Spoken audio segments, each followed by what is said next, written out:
ये आकाशवाणी रायपुर है। प्रादेशिक समाचार बुलेटिन के साथ मैं शशिकांत यादव।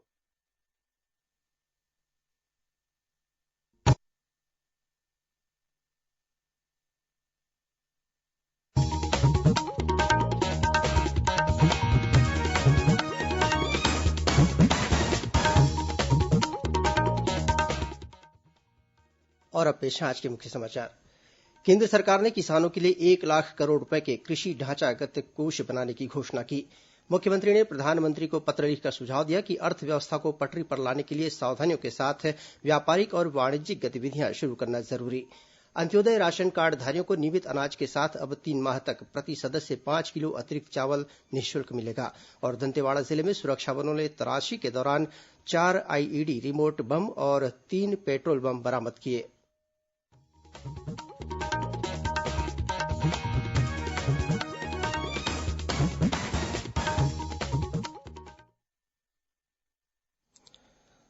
अब समाचार विस्तार से। केंद्रीय वित्त मंत्री निर्मला सीतारमण ने किसानों के लिए 1,00,000 करोड़ रुपए के कृषि ढांचागत कोष बनाने की घोषणा की है। प्रधानमंत्री नरेंद्र मोदी द्वारा आत्मनिर्भर अभियान के तहत घोषित 20 लाख करोड़ रुपए के आर्थिक पैकेज की तीसरी किस्त के बारे में आज नई दिल्ली में संवाददाता सम्मेलन में केंद्रीय वित्त मंत्री और वित्त राज्यमंत्री अनुराग ठाकुर ने यह घोषणा की। उन्होंने कहा कि इस कोष का इस्तेमाल कोल्ड चेन की स्थापना और फसल कटाई के बाद प्रबंधन के अलावा बुनियादी ढांचे के लिए किया जाएगा। वित्त मंत्री ने बताया कि आर्थिक पैकेज की इस तीसरी किस्त में कृषि और इससे संबद्ध क्षेत्रों के आधारभूत ढांचे और क्षमता निर्माण पर ध्यान दिया जाएगा। वित्त मंत्री ने माइक्रो खाद्य उपक्रमों के औपचारीकरण के लिए 10,000 करोड़ रुपए की योजना की घोषणा की। इस योजना से 2 लाख माइक्रो खाद्य उपक्रमों को लाभ होगा। यह योजना क्लस्टर आधारित होगी। श्रीमती सीतारमण ने बताया कि 53 करोड़ मवेशियों के टीकाकरण के लिए 13,343 करोड़ रुपए का कोष बनाया गया है। डेयरी प्रसंस्करण में निवेश के लिए 15,000 करोड़ रुपए के पशुपालन बुनियादी ढांचा कोष की घोषणा की गई है। हर्बल खेती को बढ़ावा देने के लिए 4,000 करोड़ रुपए के कोष की घोषणा की गई है। अगले 2 वर्ष में इसके तहत 10 लाख हेक्टेयर भूमि पर हर्बल खेती की जाएगी। मधुमक्खी पालन के लिए 500 करोड़ रुपए का आवंटन किया गया है। इससे 2 लाख मधुमक्खी पालकों को लाभ होगा। इससे पहले कल केंद्रीय वित्त मंत्री निर्मला सीतारमण और वित्त राज्यमंत्री अनुराग ठाकुर ने प्रधानमंत्री द्वारा घोषित आत्मनिर्भर भारत अभियान के तहत 20 लाख करोड़ रुपए के आर्थिक पैकेज के बारे में सरकार द्वारा उठाए गए कदमों की जानकारी दी। आर्थिक पैकेज का उल्लेख करते हुए वित्त राज्यमंत्री अनुराग ठाकुर ने कहा कि 3 करोड़ छोटे किसानों को 4 लाख करोड़ रुपए के कर्ज पर ब्याज के भुगतान में 31 मई तक छूट दी गई है। 3 करोड़ किसानों के लिए जो कृषि ऋण है वो 4,22,000 करोड़ के वो अवेल कर चुके हैं। उसके लिए लोन मोरेटोरियम दिया गया है। 3 महीने तक उनको वापस नहीं करना है। ब्याज पर सहायता दी है। प्रॉम्प्ट रीपेमेंट करने पर इनको इंसेंटिव दिया है क्रॉप लोन्स पर। और ये भी जो 1 मार्च से उनकी ड्यू थी उसको बढ़ाकर 31 मई तक कर दिया है। 25 लाख नए किसान क्रेडिट कार्ड की मंजूरी दी है, जिस पर जो ऋण की लिमिट होगी वो 25,000 करोड़ होगी। श्री ठाकुर ने बताया कि रेहड़ी पटरी वाले दुकानदारों और फेरी लगाकर बिक्री करने वालों के लिए 5,000 करोड़ रुपए की ऋण सुविधा की घोषणा की गई है। उन्होंने कहा कि रेहड़ी पटरी वाले 50 लाख व्यापारियों को 10-10 हजार रुपए की कार्यशील पूंजी दी जाएगी। वित्त राज्यमंत्री ने बताया कि प्रवासी मजदूरों और शहरी गरीबों के लिए सरकार ने किफायती किराया आवास योजना की घोषणा की है। केंद्र सरकार द्वारा दिए गए आर्थिक पैकेज का छत्तीसगढ़ के छोटे व्यापारियों ने स्वागत किया है। भारत के अंदर में ये जो महामारी कोरोना की महामारी फैली है, जिससे सभी वर्गों को बहुत ही मुश्किल परिस्थितियों का सामना करना पड़ रहा है, जिसमें सभी का व्यापार जो है वो काफी अवरुद्ध हुआ है। व्यापार को उठाने के लिए जो वित्त मंत्री जी ने जो पैकेज की घोषणा की है, उस पैकेज के घोषणा के अंतर्गत छोटे व्यापारियों का बड़ा ध्यान दिया है उन्होंने। इस माध्यम से छोटे व्यापारियों को, हमारे जैसे छोटे व्यापारियों को आगे बढ़ने के लिए जो बिना गारंटी का बैंक से लोन मिलेगा, उस लोन से भी हम अपने व्यापार को आगे बढ़ाने के लिए बहुत काफी मदद मिलेगी और राहत मिलेगी। मुख्यमंत्री भूपेश बघेल ने प्रधानमंत्री नरेंद्र मोदी को पत्र लिखकर कहा है कि अर्थव्यवस्था को पटरी पर लाने के लिए सावधानियों के साथ व्यापारिक और वाणिज्यिक गतिविधियां शुरू करना आवश्यक है। आज प्रधानमंत्री को लिखे इस पत्र में मुख्यमंत्री ने 17 मई को लॉकडाउन के बाद की रणनीति पर केंद्र सरकार को अनेक सुझाव दिए हैं। उन्होंने कहा कि कंटेनमेंट जोन को छोड़कर शेष सभी क्षेत्र में आवश्यक के साथ गैर आवश्यक वस्तुओं के बेचने की अनुमति दी जानी चाहिए। वाहनों की बिक्री करने वाले सभी शोरूम और वर्कशॉप संचालन की अनुमति भी दी जानी चाहिए। साथ ही होटल व्यवसाय को शर्तों के साथ केवल रहवासी सुविधा उपलब्ध कराने के लिए अनुमति दी जा सकती है। श्री बघेल ने अपने पत्र में जिलों को रेड, ऑरेंज और ग्रीन जोन में बांटने की प्रक्रिया का अधिकार राज्यों को दिए जाने की मांग की है। उन्होंने कहा है कि अंतर्राज्यीय सीमाओं को अभी नहीं खोला जाना चाहिए। उन्होंने विशेष परिस्थितियों को छोड़कर गैर आवश्यक अंतर्राज्यीय परिवहन पर 15 जून तक प्रतिबंध रखने का निवेदन किया है। प्रधानमंत्री को लिखे एक अन्य पत्र में मुख्यमंत्री ने श्रमिकों और अन्य व्यक्तियों के एक राज्य से दूसरे राज्य तथा राज्य के भीतर एक स्थान से दूसरे स्थान पर जाने में होने वाले खर्च के भुगतान के लिए राज्य आपदा मोचन निधि में प्रावधान करने का अनुरोध किया है।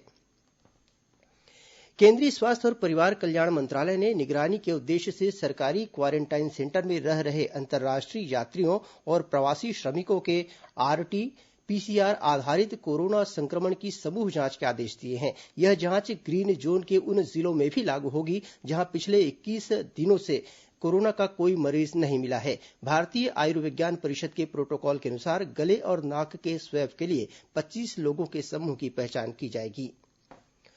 छत्तीसगढ़ में बीते 24 घंटों के दौरान कोरोना वायरस से संक्रमित एक और मरीज की पुष्टि हुई है। यह मरीज बालोद जिले में मिला है। संक्रमित मरीज की सूचना मिलने के बाद इस मरीज को एम्स रायपुर में भर्ती कराया गया है। इन्हें मिलाकर प्रदेश में अब कोरोना संक्रमित मरीजों की संख्या बढ़कर 60 हो गई है। इनमें से 56 मरीजों को स्वस्थ होने के बाद अस्पताल से छुट्टी दे दी गई है। फिलहाल कोरोना संक्रमित 4 मरीजों का इलाज एम्स रायपुर में चल रहा है। इस बीच महासमुंद जिले के जिन 3 प्रवासी मजदूरों का स्वाब सैंपल जांच के लिए एम्स रायपुर भेजा गया था उनमें कोरोना का कोई संक्रमण नहीं पाया गया है। प्रादेशिक समाचार आप आकाशवाणी रायपुर से सुन रहे हैं। छत्तीसगढ़ की खबरों से है आपका वास्ता और खबरों की विश्वसनीयता से है हमारा वास्ता।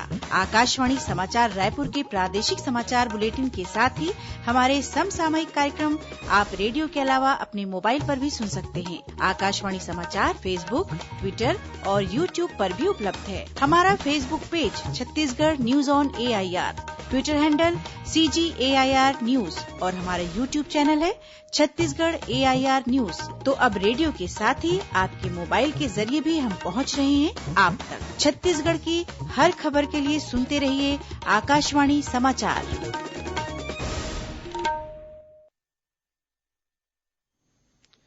और अब आगे बढ़ते हैं बाकी के समाचारों की ओर।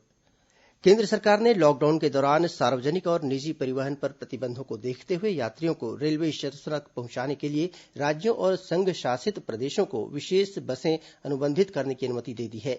गृह मंत्रालय ने कहा है कि मानक संचालन प्रक्रिया के अंतर्गत ई टिकटों की पुष्टि के आधार पर रेलवे स्टेशन से निवास तक यात्रियों के आने जाने की अनुमति दी गई है।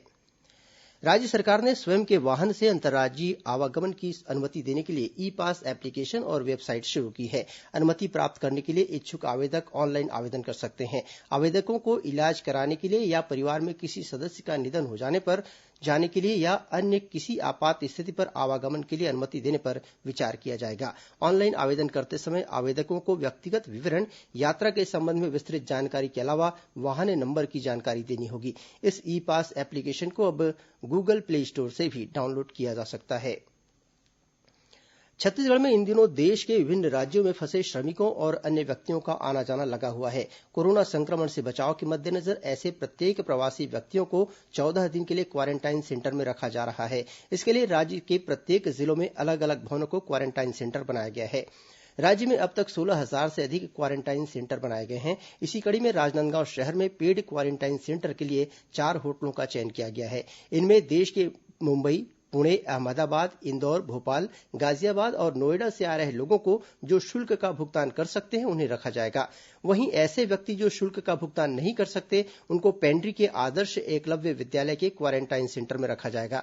इधर बलौदाबाजार भाटापारा जिले के 686 गांवों के 1337 भवनों को क्वारेंटाइन सेंटर के लिए तैयार किया गया है। वर्तमान में जिले के 6 जनपदों में करीब 92,000 लोगों को रुकवाने की व्यवस्था की गई है। उधर कोरिया जिले में कोरोना वायरस से बचाव के लिए करीब 9,000 व्यक्तियों की क्षमता वाले 1,132 क्वारेंटाइन सेंटर बनाए गए हैं। इनमें अब तक 560 लोगों को क्वारेंटाइन किया गया है। वहीं जिले में 700 लोगों को होम क्वारेंटाइन किया गया है। इस बीच जांजगीर चांपा जिले के सारा गांव के सरवानी गांव में बनाए गए क्वारेंटाइन सेंटर में शराब पिलाने के आरोप में कोटवार सहित 5 ग्रामीणों को गिरफ्तार किया गया है। कोरोना वायरस की रोकथाम और लॉकडाउन के दौरान जरूरतमंद लोगों की परेशानियों को दूर करने और उन्हें समुचित सुविधाएं उपलब्ध कराने के लिए प्रदेश के विभिन्न जिलों में जिला प्रशासन द्वारा अनेक कदम उठाए जा रहे हैं। महासमुंद जिले के सरायपाली क्षेत्र में कल रैपिड टेस्ट में कोरोना संक्रमण के 6 संदिग्ध मरीज मिलने के बाद आज इस क्षेत्र को पूरी तरह से लॉकडाउन रखा गया। वहीं जांजगीर चांपा जिले में सुबह 7 बजे से शाम 5 बजे तक आवश्यक सेवाओं की दुकानें खुली रहेंगी, जबकि शनिवार और रविवार को पूर्ण लॉकडाउन रहेगा। इस बीच बालोद जिले के होटल व्यवसायियों ने कलेक्टर से व्यापार शुरू करने की अनुमति देने की मांग की है। इस संबंध में सभी होटल व्यापारियों ने आज कलेक्टर को ज्ञापन सौंपा। इधर बलरामपुर रामानुजगंज जिले के कुसमी क्षेत्र के युवा कांग्रेस ने मेरी जिम्मेदारी नामक अभियान चलाया। इसके जरिए जरूरतमंदों को राशन और जरूरत का सामान वितरित किया गया। इसके अलावा किसानों को मास्क भी बांटा गया। उधर दुर्ग जिले के अंजोरा बायपास में वरिष्ठ पुलिस अधीक्षक ने सराफा कारोबारियों के सहयोग से प्रवासी मजदूरों को गमछा और चप्पल का वितरण किया। वहीं भिलाई नगर निगम क्षेत्र में कोरोना वायरस को मात देने के लिए निगम की करीब 430 महिला सफाईकर्मी स्वच्छता के क्षेत्र में काम कर रही हैं। वहीं बेमेतरा जिले के कोरोना संक्रमण की रोकथाम कार्य में लगे नोडल अधिकारी को लापरवाही बरतने के मामले में कलेक्टर ने निलंबित कर दिया है। बिलासपुर जिले में लॉकडाउन के दौरान मनरेगा के तहत 2 लाख से अधिक श्रमिकों को प्रतिदिन रोजगार मिल रहा है। यह संख्या बीते 15 वर्षों में सबसे अधिक है। उधर धमतरी जिले के नगरी विकासखंड के मल्हारी गांव में लॉकडाउन के आदेशों का उल्लंघन करने पर एक व्यक्ति के खिलाफ एफआईआर दर्ज किया गया है। बताया जाता है कि यह व्यक्ति बिना अनुमति के अपनी बेटी को ऑरेंज जोन वाली कोरबा से लेकर धमतरी आया था। वहीं नमक की कालाबाजारी के खिलाफ विभिन्न जिलों में अभियान जारी है। आज दुर्ग जिले में खाद्य विभाग की टीम ने 11 प्रतिष्ठानों की जांच की और करीब 62,000 रूपये का अर्थदंड लगाया। इस बीच दूसरे राज्यों से श्रमिक स्पेशल ट्रेन के माध्यम से प्रवासी मजदूरों और विद्यार्थियों का आना जारी है। इसी क्रम में गुजरात के खेड़ान डियार्ड से आज एक श्रमिक स्पेशल ट्रेन रायपुर और बिलासपुर होते हुए चांपा स्टेशन पहुंची। इसमें रायपुर, धमतरी, राजनांदगांव और कोंडागांव सहित विभिन्न जिलों के श्रमिक वापस लौटे हैं।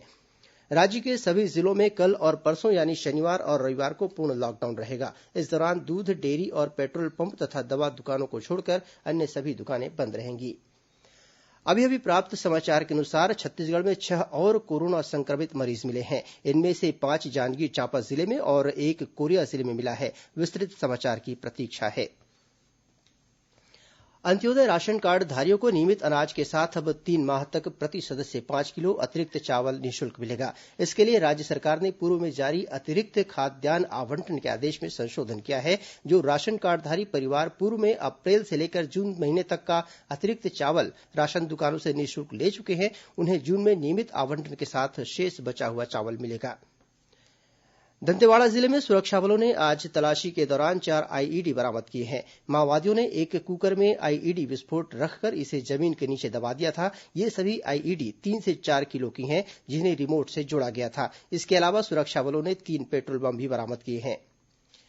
केंद्रीय माध्यमिक शिक्षा बोर्ड सीबीएसई ने कहा है कि 9वीं और 11वीं कक्षा के असफल छात्रों को स्कूल आधारित ऑनलाइन, ऑफलाइन या नवोन्मेष परीक्षा में शामिल होने के लिए एक अवसर प्रदान किया जाएगा। बोर्ड का कहना है कि यह अवसर उन सभी विद्यार्थियों को प्रदान किया जाएगा जिनके परीक्षा परिणाम जारी हो चुके हैं या उनकी परीक्षाएं अभी पूरी नहीं हुई हैं। अब पेश है मौसम का हाल। प्रदेश में अगले 24 घंटों के दौरान 1-2 स्थानों पर हल्की वर्षा अथवा गरज चमक के साथ बौछारें पड़ने की संभावना है। वहीं कुछ स्थानों पर तेज हवा चलने और आकाशीय बिजली गिरने की चेतावनी भी दी गई है। आज राजनांदगांव और महासमुंद में तेज हवाओं के साथ तेज बारिश भी हुई। अब कुछ अन्य खबरें संक्षिप्त में। राज्य सरकार ने संपत्ति कर विवरणी जमा करने की अंतिम तिथि 15 मई से बढ़ाकर 31 मई कर दी है। बेमेतरा के सोनपुरी गांव में अज्ञात आरोपियों ने एक व्यक्ति की हत्या कर दी। जांजगीर चांपा जिले में कुएं में डूबने से एक बालिका की मौत हो गई। वहीं तालाब में डूबने से एक युवक की जान चली गई। राजनांदगांव के परसुली गांव में सर्पदंश से एक बालिका की मौत हो गई। और कबीरधाम जिले के तारो गांव में जुआ खेल रहे 10 लोगों को पुलिस ने गिरफ्तार किया है। इनके पास से 19,000 रूपये बरामद किया गया है। अंत में मुख्य समाचार एक बार फिर। केंद्र सरकार ने किसानों के लिए 1,00,000 करोड़ रुपए के कृषि ढांचागत कोष बनाने की घोषणा की।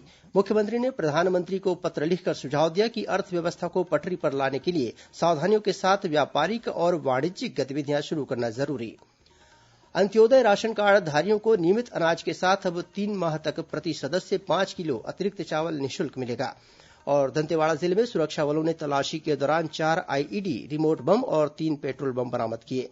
इसी के साथ प्रादेशिक समाचार बुलेटिन समाप्त हुआ। नमस्कार।